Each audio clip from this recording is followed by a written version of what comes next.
Assalamualaikum warahmatullahi wabarakatuh. Halo semuanya. Halo. Oke, waktunya kita Halo, waktunya kita diskusiin tugas kita nih. Kita ambil tema yang terbaru aja gimana? Boleh, boleh, boleh. Boleh, boleh. boleh. Baga- Bagaimana kalau kita ambil tentang kenaikan harga BBM saat ini? Ide bagus sih, tapi gimana kalau sebelum kita mulai, kita mau perkenalan dulu. Oke? Jadi Boleh. nanti yang bakal nengok video kita bisa tahu nih sama anggota-anggota kita. Aku duluan ya. Perkenalkan, nama aku Ariam Pagera dengan NIM 2304 dan 123. Lanjut lanjut ke Novia. Perkenalkan, nama saya Novia Variani dengan NIM 23042357. Perkenalkan nama saya Maya Sartika 2304 2058.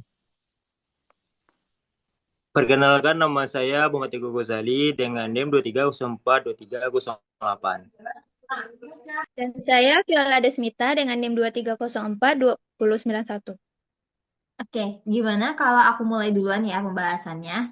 Nah, aku akan lanjutin di slide videonya, oke?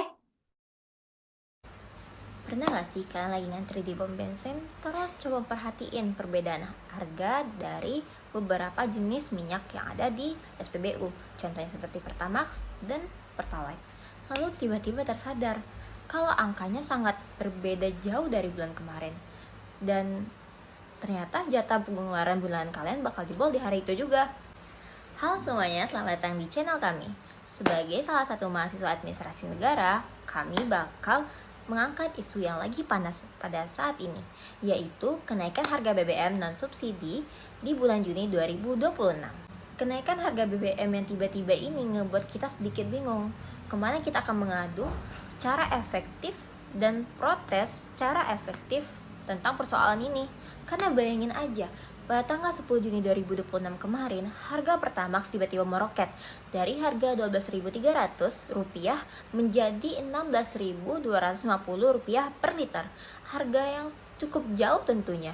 Dan naik secara 32% cuma dalam waktu sebulan. Dan ini juga berlaku di SPBU swasta seperti BPAKR dan Vivo.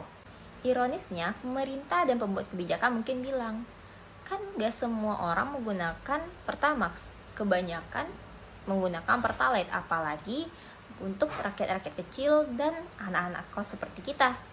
Tapi realitanya di lapangan, hal-hal dan kebijakan seperti ini bisa saja berdampak domino untuk sekitarnya.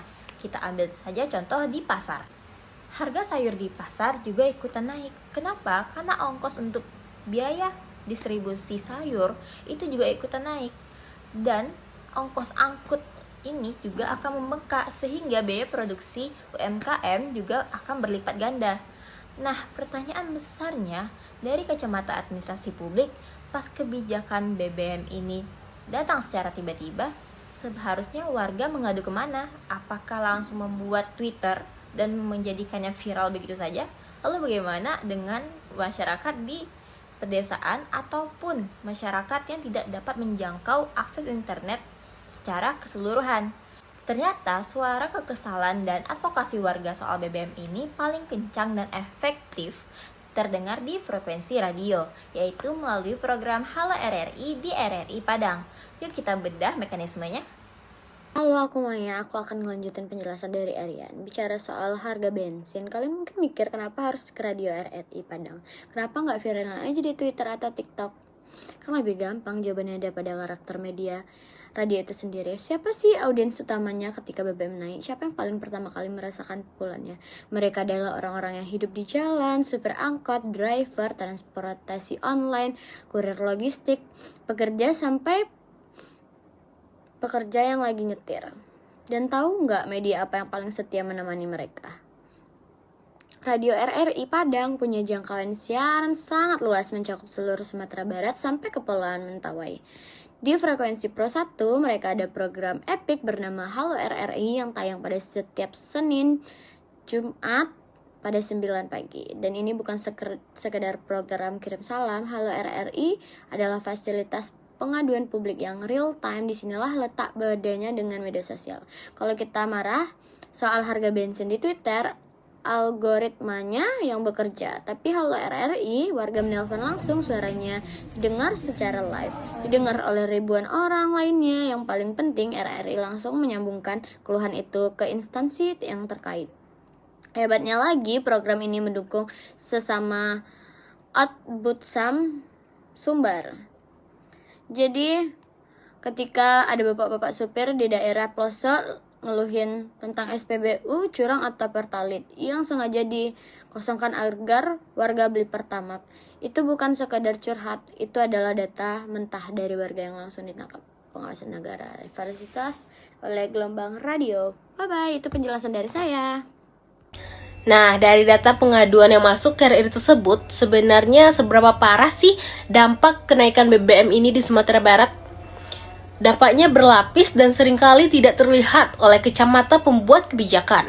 Yang pertama, berdampak langsung kepada pekerja informal seperti driver online. Tarif aplikasi tidak langsung menyesuaikan harga BBM, tetapi biaya operasional mereka membengkak hari itu juga. Selisih hampir Rp4.000 per liter ini bikin pengeluaran mereka nambah drastis.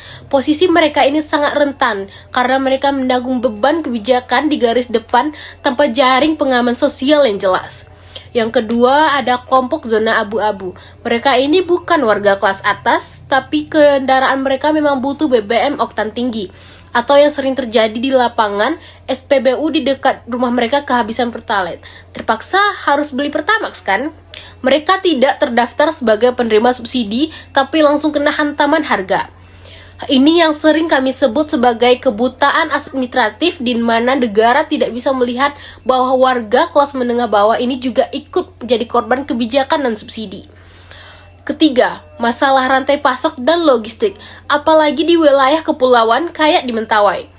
Biaya angkut BBM ke sana aja udah mahal, ditambah harga dasarnya naik. Jadi harga barang pokok di Mentawai naiknya bisa jauh melampaui persentase kenaikan BBM di daratan Padang. Di tengah himpitan seru-seru inilah telepon-telepon dari warga yang masuk ke Halo RRI menjadi bukti nyata bahwa kebijakan BBM ini menggoyak ekonomi lapisan bawah. Nah, sebagai mahasiswa administrasi negara, kita membeda fenomena telepon warga ke RRI ini pakai teori komunikasi advokasi kebijakan publik. Kalau kita merujuk ke buku Agendas, Alternative and Public Policies karya John Kingdon, advokasi kebijakan itu nggak melulu soal turun ke jalan, bakar ban, atau pegang tua. Advokasi yang efektif adalah seni mengorganisasi suara-suara publik agar isu tersebut terdorong masuk ke agenda pembuat keputusan. Kingdon menyebut momen ini sebagai pembukaan jenderal kebijakan. Bagaimana caranya? Disinilah fungsi sentral RRI. Satu orang warga mengeluh soal bensin di warung kopi, itu namanya ngedumel. Tapi ketika puluhan warga dengan latar belakang berbeda menelepon RRI mengeluh kelangkaan pertalite atau dampak harga Pertamax di wilayah spesifik seperti Jalan Khatib Sulaiman atau daerah lainnya, RRI sedang melakukan agregasi aspirasi. Keluhan individu diubah menjadi isu publik berskala besar. Ini nyambung banget sama teori ruang publik dari sosiolog Jürgen Habermas. Lewat siaran radio, warga tiba-tiba saling terkoneksi. Mereka sadar, oh ternyata bukan cuma saya yang kesulitan gara-gara BBM naik. Semua orang sedang mengalaminya.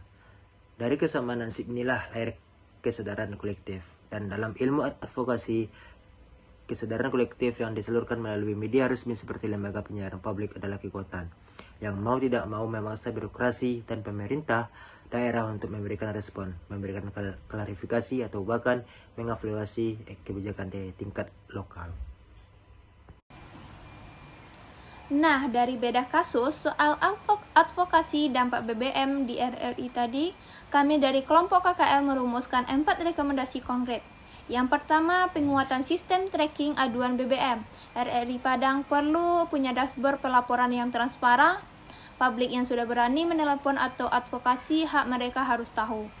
Apakah aduan sosial distribusi BBM di daerah mereka sudah ditindaklanjuti oleh Dinas Perdagangan atau Pertamina atau jalan di tempat? Yang kedua, pemerintah daerah harus lebih proaktif daripada menunggu warga marah. Gunakan platform RRI untuk sosialisasi mitigasi dampak BBM. Jelaskan ke publik soal bantuan sosial, subsidi silang, atau operasi pasar. Radio adalah instrumen advokasi dari bawah ke atas, sekaligus alat edukasi dari atas ke bawah. Yang ketiga, kelembagaan sinergi advokasi soal BBM ini akan maksimal kalau ada MOU taktis antara RI, Ombudsman, dan Satgas Pangan atau kepolisian setempat. Jadi, kalau ada telepon maksus soal indikasi penimbunan BBM, bisa ada mekanisme respon cepat di lapangan hari ini juga. Keempat, fleksibilitas program saat krisis. Di momen gejolak kebijakan seperti bulan Juni ini, jam tayang Halo RRI wajib diekspansi 2 kali seminggu saja tidak cukup untuk menampung gelombang protes warga. Frekuensinya idealnya ditambah agar ruang publik tidak tersumbat. Kesimpulan dari riset kami mengadvokasikan keadilan atas kebijakan BBM tidak selalu butuh panggungnya riuh. Terkadang perlawanan dan advokasi yang paling berdampak itu mengudara dengan tenang lewat gelombang frekuensi, menyuarakan isi dompet dan realita warga biasa. Hingga sistem birokrasi yang tadinya tuli akhirnya terpaksa mendengarkan. Itu dia hasil pembahasan kami. Buat kalian yang juga ngerasain dampak langsung kebijakan BBM bulan ini, coba share curhatan kalian atau opini kalian di kolom komentar ya. Wassalamualaikum warahmatullahi wabarakatuh.